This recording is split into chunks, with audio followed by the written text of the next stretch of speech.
Hai anak bioskop, kami cast dari Sleep Call dengan saya Laura Basuki berperan sebagai Dina. Saya Aldo Godel berperan sebagai Mitro. Saya Nada Suwandi berperan sebagai Mona. Saya Della Dartian berperan sebagai Bella. Saya Jenny Zhang berperan sebagai Ibu Linda. Di sini suaranya bagus kayak menggema-gema gitu ya. Kayak indah gitu suaranya. Iya.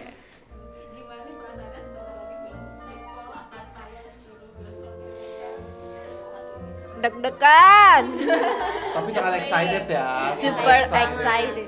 Jadi kita mau berbagi cerita kita untuk teman-teman semuanya. Oke, jadi Sleep Call ini tuh bercerita tentang apa sih sebenarnya? Aldo paling pintar ngejawab. Jadi saya mewakili cast Sleep Call mau memberikan kepada Nada Suwandi, silakan. Silakan Nada Suwandi. Saya sebagai anak yang paling kecil, saya akan berserahkan kepada Kak Della Dartian. Wow, karena saya di sini baru datang, jadi balik lagi ke Kak Laura.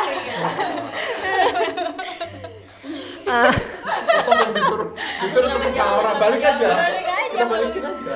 Jadi Sleep Call ini genrenya suspense thriller. Di sini menceritakan tentang Dina, di mana dia adalah seorang pegawai urban yang bekerja di kantor pinjol, pinjaman online. Kemudian dia merasa dalam kehidupannya penuh dengan kesepian, penuh dengan kegagalan dalam percintaan. Akhirnya dia menemukan kebahagiaan melalui Sleep Call. Cuman ternyata dari Sleep Call itu muncul banyak teror gitu. Seperti apa sih karakternya di film ini?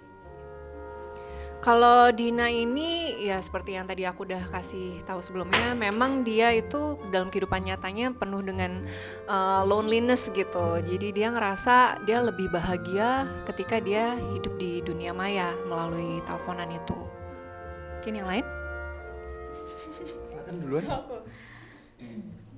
Karakterku tuh Mona, salah satu temennya Mbak Dina di kantor The Pinjols. Dia umurnya 19 tahunan. Ya, dengan struggle kehidupan, tapi ditemani dengan kakak-kakak yang ada di kantor The Pinjols, disupport juga, jadi menjalani kehidupan yang apa adanya aja. Saya Della Dartian, saya berperan sebagai Bella. Bella itu orang yang ambisius banget, pokoknya dia tuh di kepalanya cuma sukses saja di ibu kota. Dan ada satu sifat sih yang sebenarnya entah bagus atau enggak, tapi sepertinya berguna sekali di kantor pinjol. Sifatnya itu adalah gastros.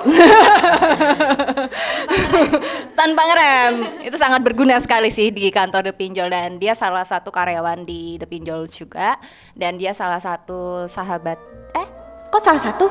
Satu-satunya. Salah, satu-satunya sahabatnya Dina. Saya Jenny Zhang berperan sebagai Ibu Linda. Ibu Linda ini adalah ibunda dari Dinanya sendiri. Nah, karakter si Ibu ini sendiri, intinya si Ibu ini punya dunia dia sendiri. Thank you. Halo anak bioskop, aku Aldo Godel di sini berperan sebagai Mitro. Mitro itu adalah orang finance di kantornya The Pinjols. Nah, karena orang finance biasanya ya kurang punya hubungan yang baik, jadi Mitro ini orangnya tuh pingin so asik, pingin diterima oleh semua orang The Pinjols, gitu aja sih dulu. Apa yang membedakan dengan film-film lainnya gitu? Terus Sleep Call kan kayak ngetrend nih nowadays, kayak anak muda yang di apa twistnya gitu. Spill gitu. Jangan dong kalau twistnya ya. Nah, twistnya harus nonton di bioskop. Tanggal boleh kan tanggal ya? Boleh. Tanggal 7 September 2023 ya. Jadi harus nonton di bioskop aja. Cuman yang membedakan menurut kami ini jadi dari awal sampai akhir kalian nggak akan tebak lah apa yang akan terjadi di film ini.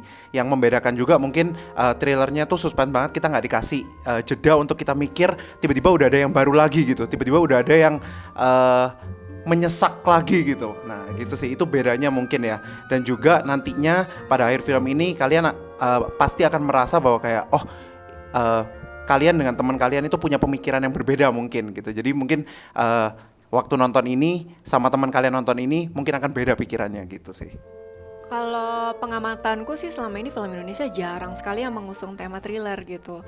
Dan Fajar Nugros adalah salah satu sutradara yang berani mencoba-coba keluar dari zona nyaman dia, yang dimana dia mungkin sebelumnya banyak bikin komedi, drama, terus akhirnya pertama kali bikin horor di Inang, dan sekarang ini adalah thriller pertama Nugros gitu.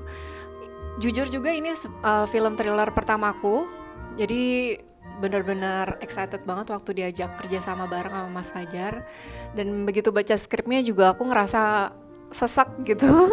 Jadi semoga kesesakan ini menular ke kalian, saya nggak mau sesak sendiri. Kalau aku mungkin ini film panjang pertama aku. Untuk karakter yang ada di film Sleep Call ini sebenarnya tuh lebih ke apa ya?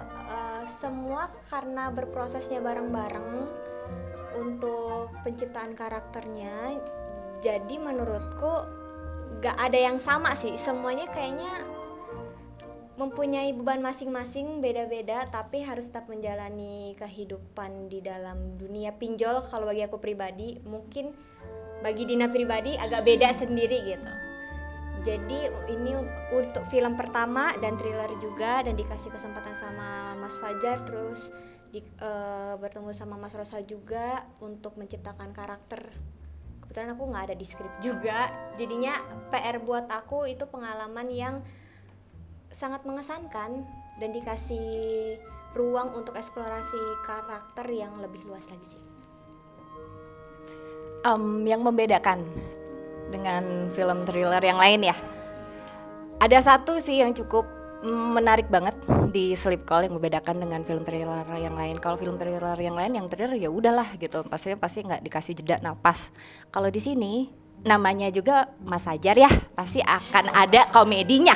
Jadi tenang saja, kalian deg-degan nanti ketawa tiba-tiba. Itu yang ngebedain gitu. Jadi nggak ada duanya mungkin ya, belum ada. Jadi tapi ketawanya tuh bukan ketawa lucu ya, tapi ketawa getir. Nah, dark comedy-nya nih yang banyak di sini. Itu yang menarik. Udah ada. Kalau dari saya kenapa ini harus ditonton, karena memang ini berbeda ya, mungkin udah disampaikan dari teman-teman, dan ini sangat relate banget dengan anak-anak zaman sekarang gitu. Nah, dari Sleep Call ini mungkin anak-anak zaman sekarang tuh akan lebih berhati-hati kah, apakah membawa energi positif atau negatif buat mereka gitu. Lebih ke pesan moralnya aja sih kalau saya sendiri.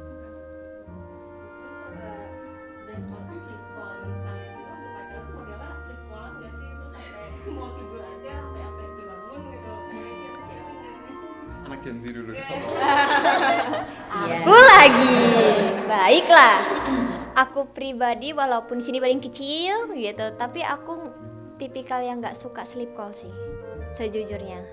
Buang-buang waktu gitu, terus kayak ngapain nungguin orang tidur segala macem. Tapi nggak tahu nih untuk para kakak-kakak, apakah kalian pernah merasakan sleep call? Lempar batu lagi.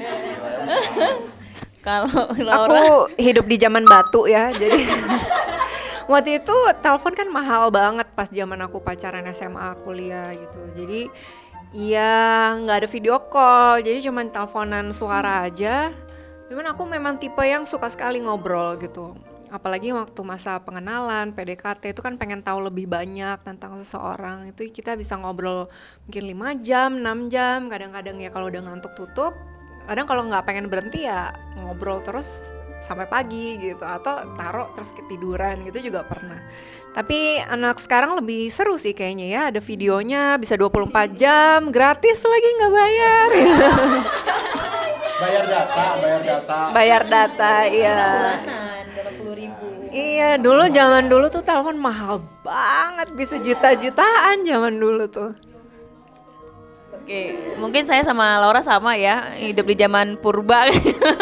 Jadi zaman itu handphone bisa bunyi aja ya, punya handphone bisa bunyi titit itu udah happy banget. Jadi so far saya tidak pernah ngelakuin sleep call.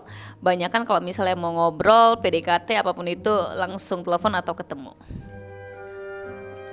Kalau aku actually orangnya sleep callan banget sih. Maaf ya. Wow. Sleep callan sama anjing gua biasanya ya. Oh enggak ya. Jadi memang biasanya apalagi kalau di tahap pengenalan, tahap lagi suka ngobrol, ya PDKT lah ya, itu suka banget sleep call. Terus yang paling lucu sih biasanya pernah gak sih kalian anak-anak bioskop sih kalau misalnya lagi sleep callan gitu terus habis itu ketiduran terus kebangun gara-gara ngoroknya diri sendiri kayak oh kayak nggak enak gitu kan karena masih baru PDKT gitu aja sih. Kalau aku iya lagi. Enggak, karena lebih ke aku sama pacarku emang sama-sama sibuk. Jadi ya komunikasi itu penting banget kan. Lebih ke biar komunikasi kita nggak terputus ya, karena di siangnya kita punya aktivitas berbeda gitu. Jadi ya malamnya adalah waktu dimana kita bisa berdua berbagi kejadian apa hari ini gitu loh. Tapi karena kadang saking capeknya sleep call-nya tuh nggak berasa, langsung tidur ketiduran. Jadi karena nggak berasa aja ketiduran pagi-pagi. Wah untung ya kak ya sekarang ya kalau enggak wah berapa itu pulsa ya. Iya tapi kan karena sleep callan tuh bikin nyaman juga kan. Kadang-kadang kita nggak bisa ketemu terus habis itu kayak karena nyaman jadi kayak ketiduran gitu nggak sih? Iya lebih ke iya karena gitu. ketiduran. Iya sih. Tapi 3-2 nih. Ya. waduh. Nah, terus boleh kasih hint nggak anak bioskop trik sleep callan biar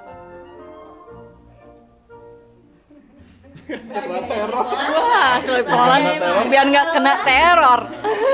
Dalam kehidupan nyata aku nggak pernah ngalamin sih. Mungkin yang lain bisa. Apa ya? Mungkin jangan sleep callan sama orang yang nggak dikenal. Ya dong. Iya dong pasti dong. Harus pernah ketemu dulu ya. Nah, itu. Emang Dina ini suka nyari masalah emang. Iya betul. Satu suara sih kita ya. oke, boleh kasih satu alasan kenapa anak bioskop harus banget nonton sleep call. Udah langsung pertama dia ngomongnya satu suara ya. Dari Jenny ya, suara Jenny. Sudah terwakilkan ya. Kenapa harus nonton? Ya selama ini kan kita selalu bilang film Indonesia kok masih gitu-gitu aja gitu. Nah ini ada genre yang berbeda lagi. Dan aku waktu baca skripnya aja ngerasa skripnya cukup solid ya untuk diperankan. Dan aku ngerasa fun selama syuting. Semoga kebahagiaan itu bisa nyampe ke kalian. Kalian juga bisa terhibur nontonnya. Dan ditunggu di bioskop tanggal 7 September 2023. Halo anak bioskop, jangan lupa nonton Sleep Call tanggal 7 September 2023 hanya di Cinepolis Cinemas.